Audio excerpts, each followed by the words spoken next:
신율의 뉴스 정면 승부 4부 시작하겠습니다. 제가 늘 드리는 말씀이지만 지난 9일부터 2주 동안은 청취율 조사 기간입니다. 여러분 지역번호 02에 1설의 6,000번 또 다른 설의 2,000번대의 전화가 걸려오면은 청취율 조사일 확률이 높다라고 얘기를 하죠. 물론 다른 번호도 마찬가지입니다. 지역번호 02로 걸려오는 건 확실하니까요. 여러분 전화 받으셔서 그게 청취율 조사 전화라면 신율의 뉴스 정면 승부 듣고 있다라고 답변을 해주시면 저희로서는 정말 큰 도움이 됩니다. 여러분 좀 많이 도와주시기를 부탁드리겠습니다. 자, 신율의 뉴스 정면 승부 4부에서는 최근 긴장감이 고조되고 있는 중동 지역에 대한 문제 생각해 보겠습니다. 여러분 잘 아시겠지만 예멘 반군이죠. 후티가 홍해에서 미국 선박을 향해서 무작위 공격을 퍼붓고 미국은 이에 대한 군사 대응에 나서고 있습니다. 자, 이런 상황 어떻게 이해해야 할지 고려대학교 중동이슬람센터 성일광 연구위원 연결해서 직접 자세한 얘기 들어보겠습니다. 성 박사님 안녕하세요. 네, 안녕하십니까. 예. 일단은 제가 좀 이것 좀 여쭤보고 싶어요.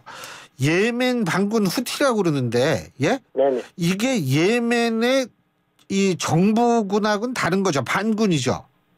네, 그렇습니다. 예멘, 우리 반군, 후티 반군이라고 지금 그렇게 부르고 있는데요. 예. 이 조직은 사실 1990년대 사우디에서, 만들어진, 이제 처음 시작된 단체이고요. 사우디에서 만들어졌어요? 예멘에서 만들어졌고. 예멘이요? 예, 예멘에서 만들어졌는데, 이제 사우디가 당시 예멘에 있는 이제 순니파를 지원하니까. 그러니까 이제 시아파인 이제 후티가 자신들의 조직으로 이제 여기에 대응하기 위해서 90년대 예멘에서 만들어졌고. 시아파예요? 그러니까 이 후티가요? 예, 후티는 시아파입니다. 그러면은 이란이 시아파 쪽 아닌가요? 정확히 지적하신 것처럼 그래서 이제 후티의 이런 공격들이 다들 이란이 뒤에 배후에 있지 않나. 예, 그렇게 의심을 할 수밖에 없는 것이죠. 제가 박사님께 이걸 여쭤본 이유가요. 네네. 얼마 전에 텔레비 뉴스를 보는데 후티 반군이라는데 뭐 대변인도 있고 뭐 다 있더라고요. 그래서 이 반군은 이게 만만한 반군이 아닌 모양이다 이런 생각 얼핏 해가지고 여쭤본 거거든요. 네, 사실상 지금 인구적으로는 예멘의 한 35%가 시아파고요. 예. 나머지는 순니파인데.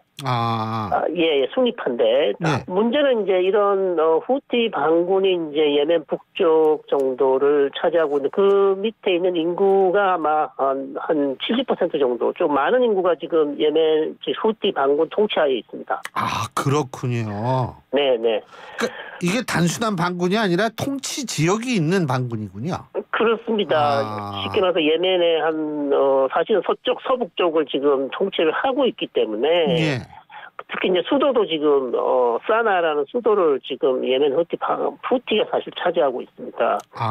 그렇기 때문에 단순한 무슨 그냥 레지스탕스나 반군으로 보시면 안 되고, 통치 세력으로 보시면 되겠고, 그래서 이제 이게 계속해서 이란의 재정과 무기 지원을 받아서 상당히 지금 무기 체계가 좋아졌고요.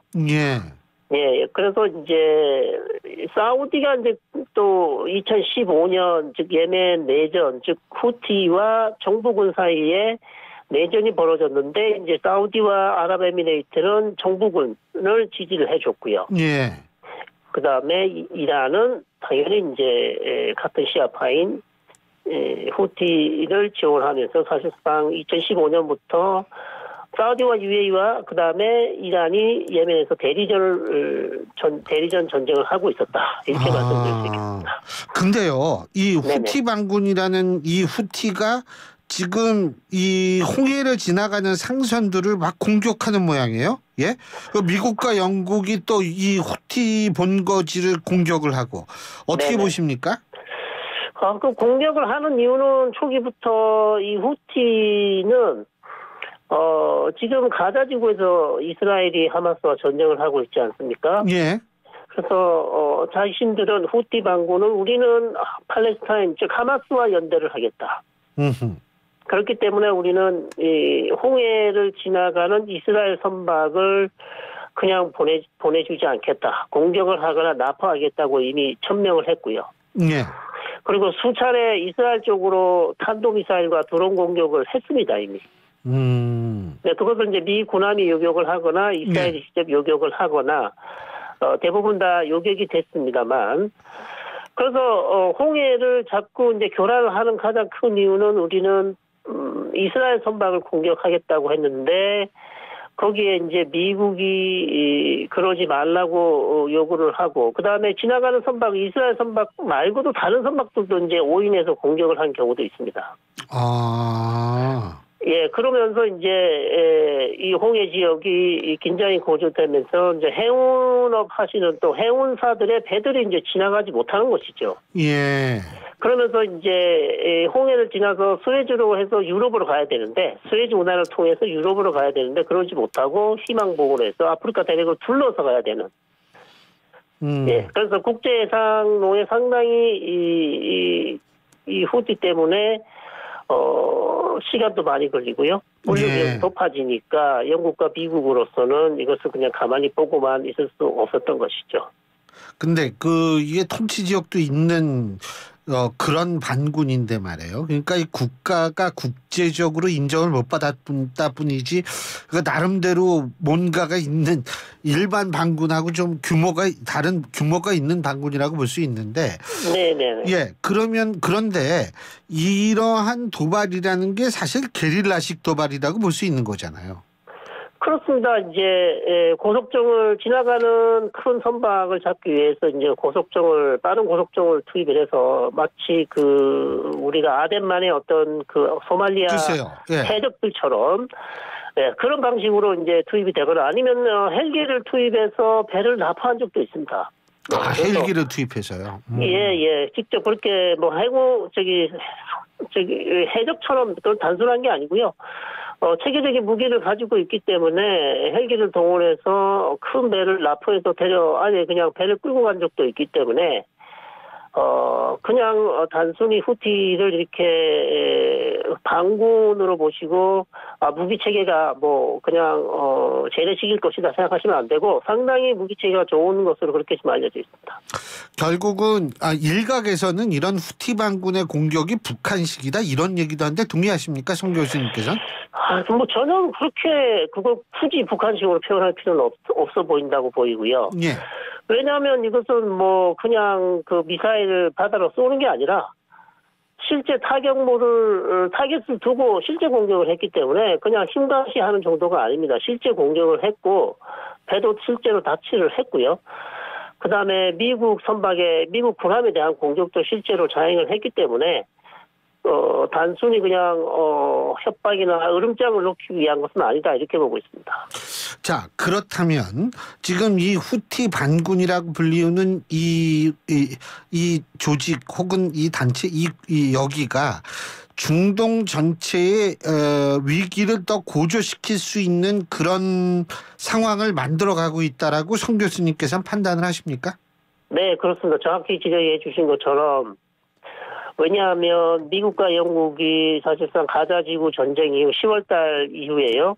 예. 중동 지역에서 이렇게 대규모 공습을 진행한 적이 없습니다. 처음이죠. 예, 전투기, 그다음에 잠수함, 100발 이상의 토마호크 미사일, 상당히 대규모의 공습을 감행을 했고, 그다음에 2차 공격도 이미 감행을 했고요. 예.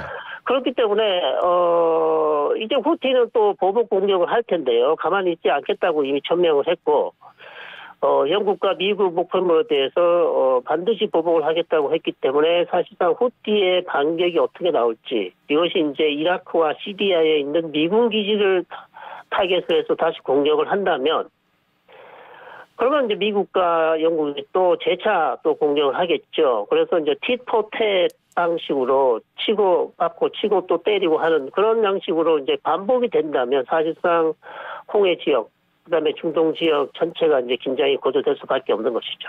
근데 여기에다가 이란도 만일 거기에 가세를 하게 되면 얘기 더 복잡해지는 거겠네요. 네, 그렇지만 이제 현재로서는 이란이 직접 미국과 어떻게 보면 무력 충돌로 갈 수 있는 그런 위험한 개입을 할 가능성은 아직까지는 좀 낮다. 그렇게 보고 있고요. 계속해서 아마 후티를 이용하든지 아니면 이미 이라크에 이란을 추종하는 많은 민병대 세력들이 있습니다. 어디예요? 이라크에? 이라크예요. 예, 이라크에 많은 친이란 민병대들이 많이 있습니다. 예. 그래서 이미 작년 10월달 이후부터 이라크와 시리아에 있는 미군 기지를 거의 100회 이상 공격을 했어요. 예. 그렇기 때문에 이런 친이란 민병대를 이용해서 얼마든지 미국을 압박할 수 있습니다. 본인이 직접 나서지 않고요. 이란이 직접 나서지 않고. 이라크 민병대 통해서. 예. 네, 그런 대리 조직들을 이용해서 충분히 미국을 괴롭힐 수 있다 이렇게 볼 수 있는 것이죠. 근데 그 이라크 지금 말씀하셨는데 이라크는 지금 현재로 물론 뭐 정부가 있습니다만 정부가 그렇게 원활한 장악력을 발휘하는 것 같지 않아요. 그러니까 이제 민병대들이 그렇게 또 이 세력이 있는 거 아니겠어요? 어떻게 보세요? 네, 이라크 정세는 사실상 이제 정부가 계속 대통령이 계속 바뀌었습니다. 선거가. 예. 바뀐 이유는 이제 이라크의 인구의 절반 이상이 시아파예요. 예. 그렇다 보니까 이란의 영향력이 상당히 큰 국가가 이라크이고요. 사담 후세인은 순이었었죠. 그렇죠. 예, 사담 후세인을 미국이 제거하고 나서 세운 정부가 이제 시아파 정부이기 때문에 이란하고 상당히 가깝습니다. 그래서 이라크의 정세를 사실상 이란이 결정 지을 수 있다.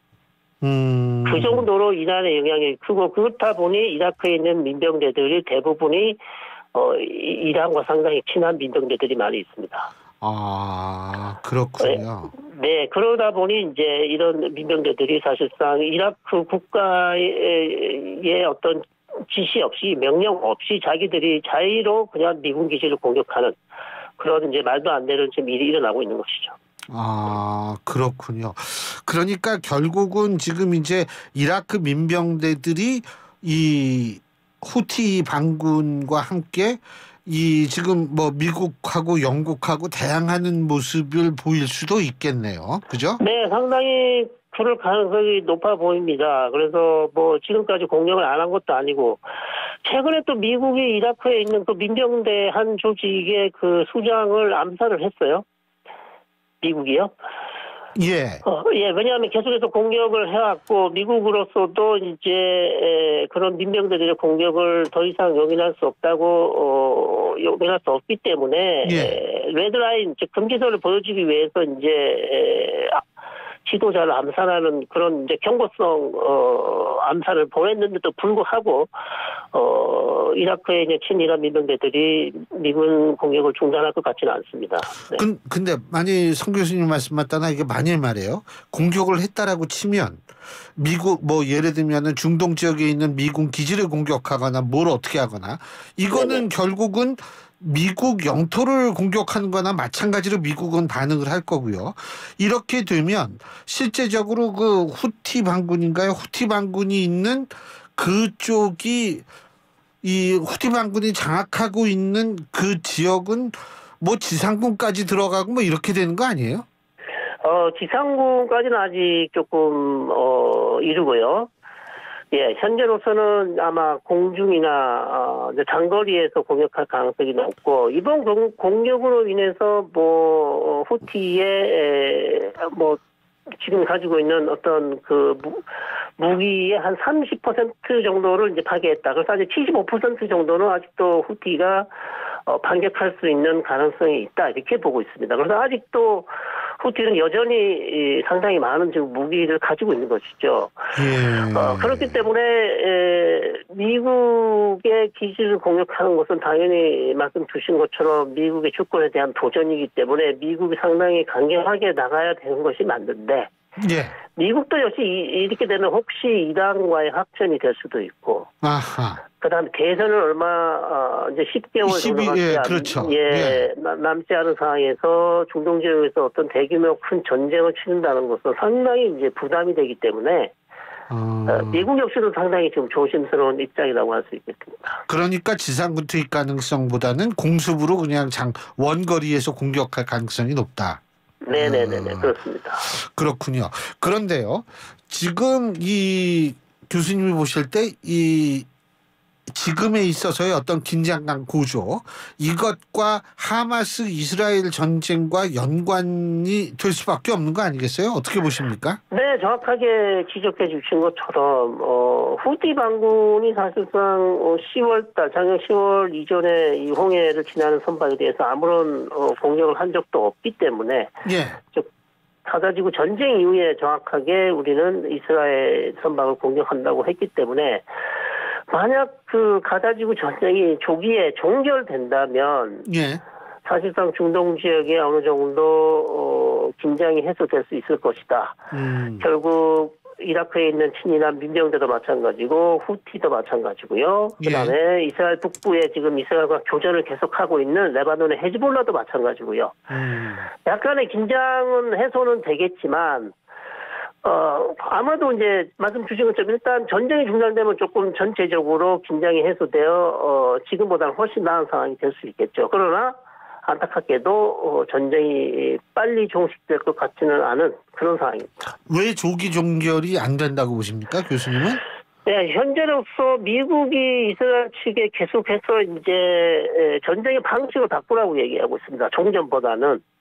전쟁의 방식을 바꾼다는 것은 결국 대규모 병력을 가자지구에서 철수를 시키고 이스라엘의 필수 아주 소규모 병력을 남겨두고 거기에서 이제 필요시 핀포인트 방식으로 하마스 대원들과 전쟁을 하는 방식을 요구를 하고 있고 그렇게 하는 주된 이유는 이제 가자 주민 즉 민간인들 피해를 줄이는 것이고요. 이스라엘 측이 이제 완전히 휴전을 하지 않는 이유는 우리는 이번에 확실하게 하마스를 괴멸시키는 것이 목적이다. 그래서 시간이 더 필요하다고 미국 측이 요구하고 있고. 최근 나온 보도를 보면 바이든 대통령이 상당히 이제 나타냐고 총리에게 실망해서 양 정상 간에 한 20일 동안 통화를 하지 않은 것으로 그렇게 알려져 있습니다. 그래서 미국과 이스라엘도 지금 외교 관계가 상당히 지금 외교 마찰이 지금 일어났고요. 그래서 왜냐하면 바이든이 요구한 상황을 나타냐고 총리가 수용을 안 해주고 있습니다. 그래서 상당히 지금 그 부분도 좀 시간을 갖고 주의 깊게 봐야 될 부분입니다. 그렇군요. 이러한, 그러니까, 물론 교수님께서는 이스라엘에서 학위를 하셨잖아요. 그죠? 그러니까 이스라엘의 분위기나 이스라엘의 어떤 그런 것들을 잘 아실 텐데, 이스라엘이 쉽게 물러날 것 같지는 않긴 하나요, 진짜. 네네, 그렇습니다. 근데 이게 지금 이런 문제가 이제 지금 홍해에 우리가 얘기를 했는데 수에즈 운하에도 이런 게 영향을 미치게. 수에즈 운하가 왜 굉장히 중요한 통로잖아요. 그죠? 그렇죠. 홍해를 지나지 못하면 사실상 수에즈 운하를 통과할 수가 없습니다. 그렇죠. 홍해를 지나야만 수에즈 운하를 통과를 할 수 있는데 그러다 보니까 이제 만약에 수에즈 운하를 통과 못해서 아프리카 대륙 희망봉을 통해서 이렇게 왼쪽으로 아프리카 대륙 서쪽으로 해서 돌아서 가면 운송 기간이 최소 7일에서 2주간 더 걸립니다. 1주에서 2주까지 더 걸립니다. 근데 홍해 지났다 그래도 수에즈 운하는 지금 안전하게 통과할 수 있는 거예요? 수에즈 운하는 사실상 지금 가자지구 전쟁과는 상관없이 통과를 할 수 있습니다. 거기는 이집트가 통치하고 있기 때문에 큰 문제는 없습니다. 큰 문제는 없군요. 네, 문제는 이제 홍해를 못 통과하니까 수에즈까지 가지를 못하는 거죠. 그러면은 우리 정부가 예전에 소말리아 문제에 개입을 했듯이 소말리아 우리 해적선 이렇게 해적들한테 우리 배가 납포가 되거나 이렇게 됐을 때 우리 정부가 저걸 했듯이 이번에 홍해 문제 같은 경우에 우리 선박을 위해서라도 우리 해군이 좀 이렇게 가서 에스코트 같은 거 할 수는 없나요? 아마도 사실상 미국이 이 후티 문제를 해결하기 위해서 이제 이미 다국적 연합체를 이미 결성을 했거든요. 네, 그게 이제 국가 이름을 밝힌 국가가 한 10여 개국이 되고요. 이름 밝히기를 이제 거부하는 국가가 또 더 많이 있습니다. 그래서 거기에는 이제 바레인, 영국 이런 많은 국가들이 들어가 있는데 아마 우리 쪽에도 그런 요구가 있었을 것으로 그렇게 예측이 됩니다. 알겠습니다. 그래서 우리가 어떻게 답을 했는지는 지금 알 수는 없는 것이고요. 알겠습니다. 교수님 오늘 말씀 여기까지 듣겠습니다. 고맙습니다. 네, 감사합니다. 예, 지금까지 고려대학교 중동이슬람센터의 성일광 연구위원이었습니다.